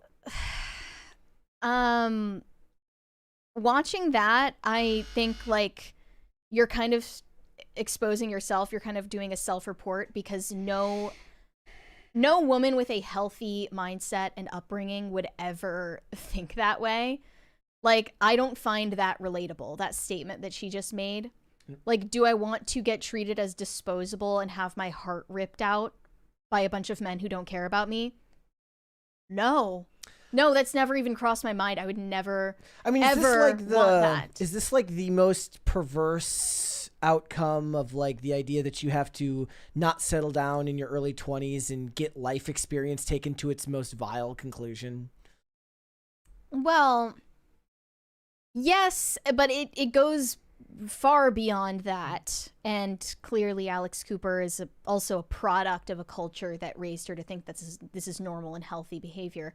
But she's saying she just naturally lost interest in hookups and naturally fell into this place where she wanted a committed, long-term, monogamous relationship with her husband. Mm-hmm. She even met her husband at a point when she had contracted an STD that I forgot about that. Possibly could have led to long-term health complications and infertility.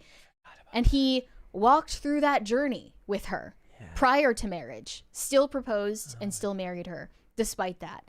And people are expressing shock at this outcome. She's married, by the way. The fact that she did this stuff, it's a surprise a man would marry her. But to be speaking about it too, totally embarrassing for them both. I don't find it shocking at all. to be honest. I don't think that it's shocking.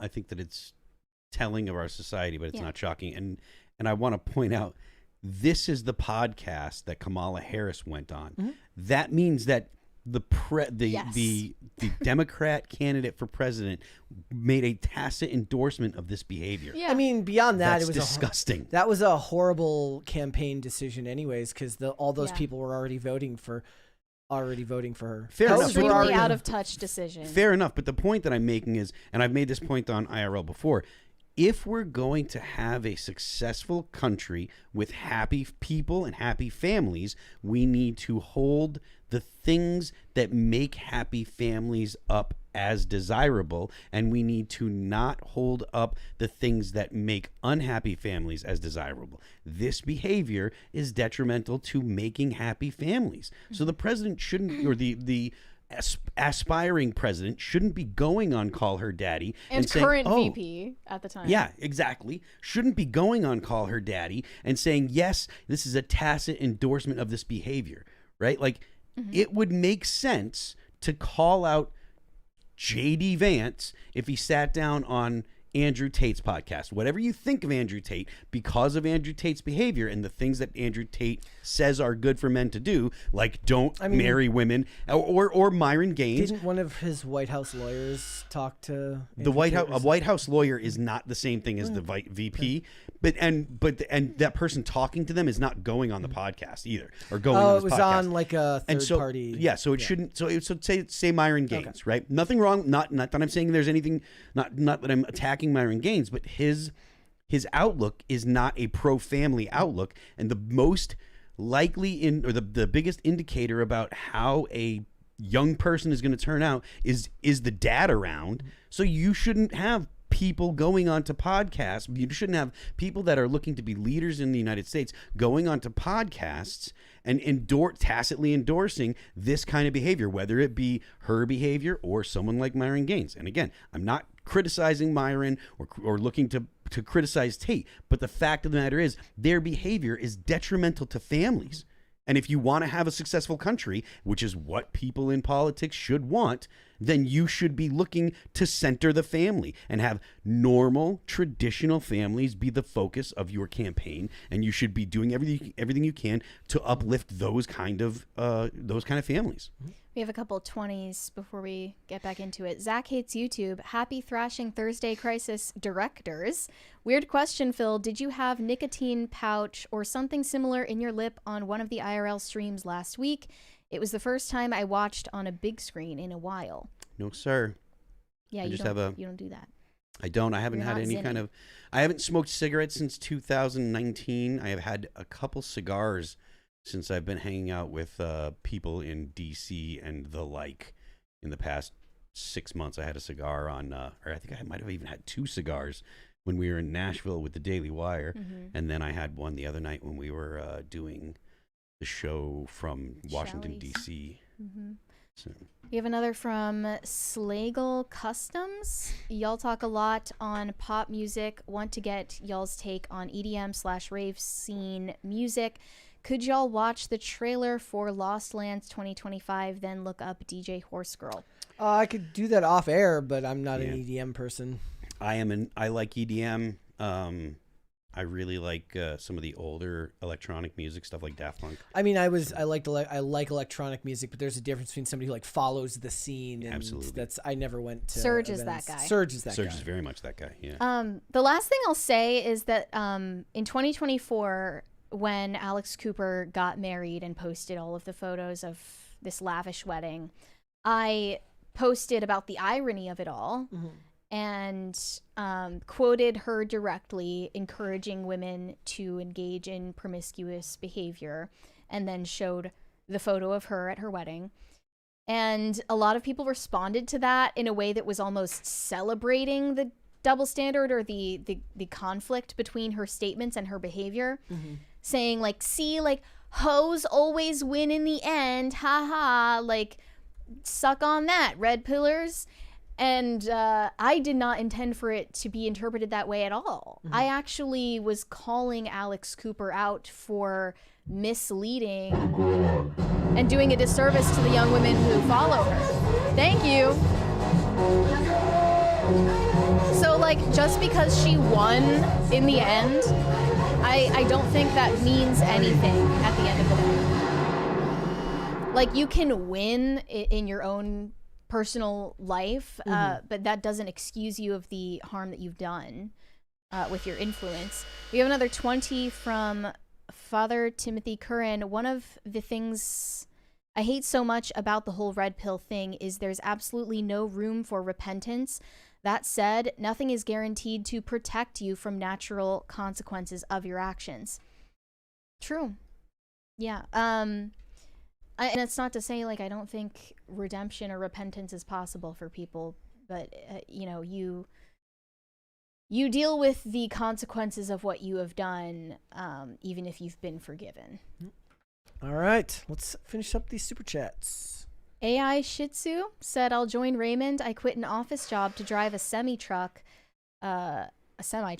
I come with 4 Sennheiser E835s, mixed board and PC, Class A CDL with passenger end and hazardous material for Mary's acidic takes, and can drive. I'm not so sure that Mary would be in the blue collar cast. Send your auditions to Raymond. Weary Traveler said, I'm 29 and have others talk on the phone or order food in some cases because I have a bad stutter, but I will do it myself if alone and not feel any kind of anxiety about it. Yeah, I mean, that's just convenience, but if you have to do it yourself, it's good that you have the ability to. Plus, Joe Biden supposedly had a stutter, and he made it all the way to the presidency. Gordon Shumway said, Mary, Gen X used to prank call each other for fun. We even made a movie about it. It's called The Jerky Boys. I was actually thinking about, like, back in the day, you use the phone to prank call someone. Now all you have to do to prank call someone is just call anyone at all. You don't even have to say anything clever. Yeah. You just call them and make them feel uncomfortable. Shane H. Wilder said, I hate texting, especially when someone wants to have a full convo over text. If you need to say that much, just call me. Completely agree. Yeah. No. Kenneth Hart said, wait a tick. I'm not afraid to talk on the phone, but I'm busy listening to PCC. If you're going to call, better be pretty dang important. Big suitcase energy. I like that. Prometheus 1987. For the record, LDS has lower divorce rate and higher birth rates over Catholics in relating to last night's IRL. You guys rock. Yeah, but you still believe a false religion, though, if you're so there's that. Raymond Mary G. with Stanley the in the pro-Catholic house. Bigotry. What? Raymond G. Stanley's in the house for the next super chat. Oh, hi, Raymond. Shout out to my fellow Gongonese Gongoians. I think I was driving behind Raymond on the way to work 2 days in a row this week. That's funny. Gongo. Toast or Not said, I literally joined the second cringe of the day started. You're welcome. Yeah. It's a warm welcome. James Coteritis said, shout out to Crisis actor and All That Remains fan, Father Timothy Curran. He's down hard with the flu and could use a let's go from the crew. Let's go! Come on, get up there.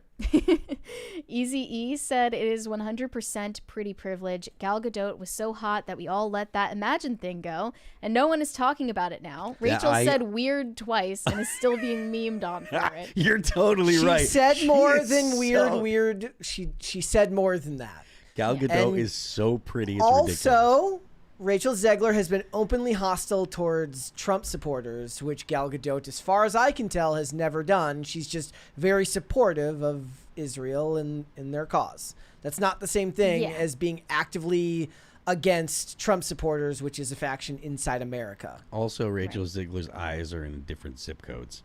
I think that's cute. Personally. I don't. I like it. I mean, my eyes are in like on the same chair, so it's fine. Yeah. Like my eyes are sitting right next to each other. You're right. That's the way that eyes are supposed to be, Brett. They're supposed to be right next to each other.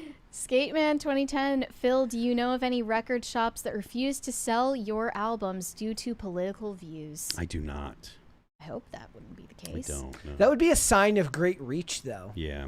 Also, you have to be really involved in politics to know that to put two and two together that I'm the guy from All That Remains. Most of the people that listen to All That Remains, that know about All That Remains, are not particularly steeped in politics, so they probably don't know about my politics.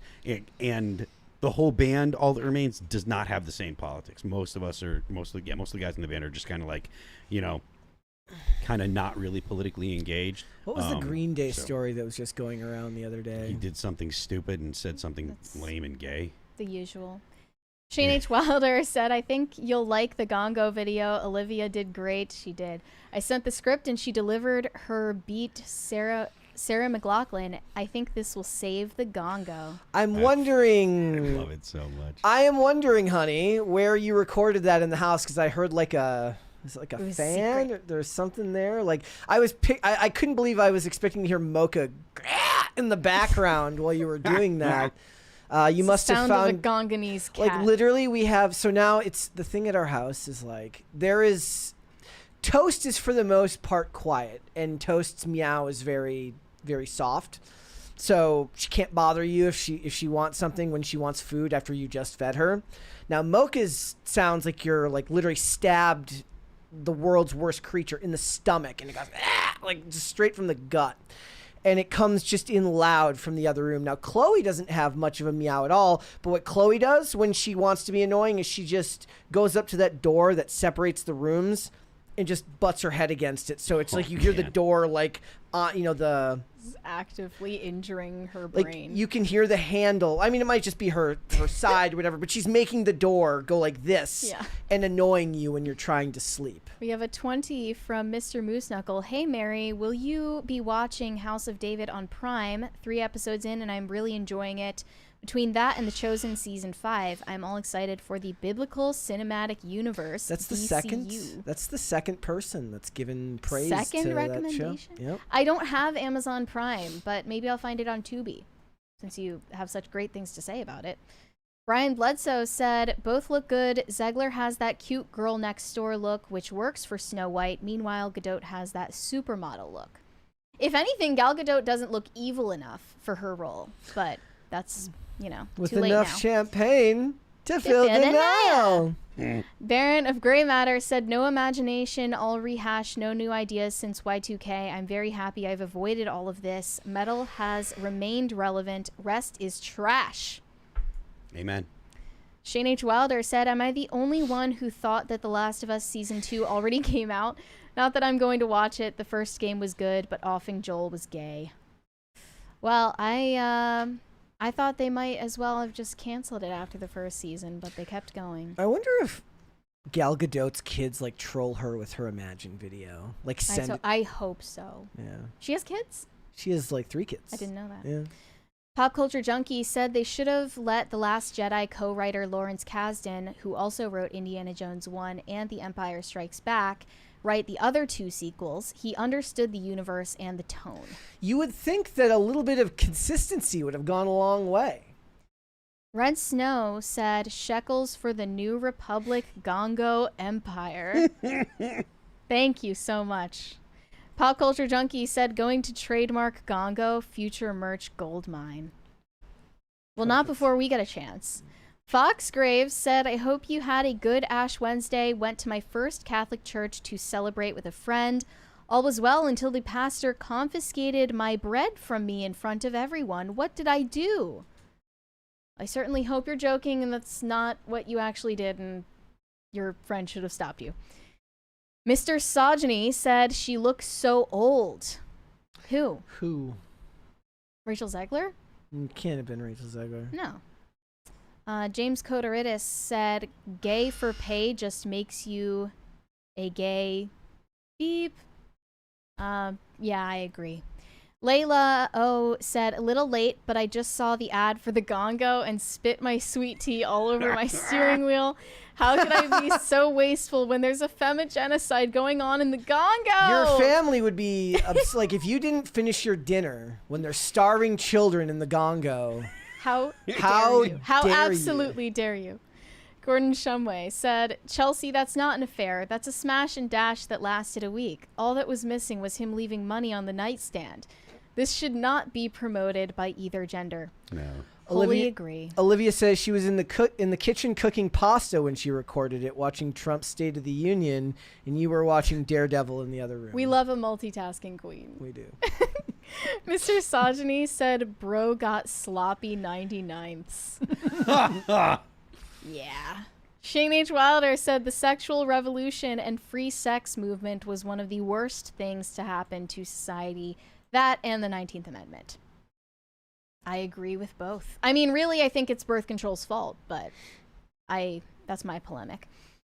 Hooked, Rago, something? I love femboys. Well, okay then. Okay. Pat the Plumber said, where's my free GONGO bumper sticker? Yeah, you do need one. That'll be in the mail in no time. Just be patient. It also isn't, if I remember correctly, the Sarah McLachlan song had nothing to do with those types of ads and everything to do with animals, right? The Sarah McLachlan song was about dogs and was about pets. Wait, the song Angel? That was used in the infomercials for like the Humane Society. A little bit of trivia for that song. Sarah McLachlan did not actually write the lyrics to that song. Her friend wrote it. She generally wrote most of her lyrics and stuff. Man, that must era. That must really hurt her to like the one that blew up the most is the one she didn't write. I mean, it did blow up the most, but I would take. She's got a lot of other big songs. So. I think at one point, like the biggest episode on our channel was the one neither of us were here for. Which was the Ian Carroll episode? Oh yeah, and that was before he was like on Joe Rogan and like a big deal. We were both gone for that episode. Not anticipated. We had no idea that was going to happen. Nope. Shane H. Wilder said, Hello reached 1.3 million downloads. I say it was due to IRL and Mary's ad read. Marky Mark and Chris Pratt doing a fasting meditation tomorrow. Stay prayed up. We're staying prayed up with Marky Mark. Absolutely. All 1.3 million of those downloads are because of me, by the way. Kenneth Hart said the hazmat is to combine with passenger to drive crew to events. LOL. Huh? I don't know what that means. I don't know what that's in relation to. At least you gotta laugh at it. All right, guys, before we go, would you hit the like button on this video, please, and subscribe to the channel if you are new here and you have not subscribed here yet already. Also, make sure you are still subscribed. YouTube does do funny business from time to time and unsubscribes people. Phil, my friend, let everybody know where they can find you. I am Phil That Remains on Twix. I'm Phil That Remains Official on Instagram. The band is All That Remains. Our new record, Anti-Fragile, came out on January 31st. It's available on YouTube, Apple Music, Amazon Music, Spotify, Pandora, and Deezer. Don't forget the left lanes for crime. Perfect. You can send me validation on Instagram at Mary Archived, or you can send me hate on X. That is also Mary Archived. Perfect. Guys, want to follow me, Instagram and Twix at Brett Dasovic on both of those platforms.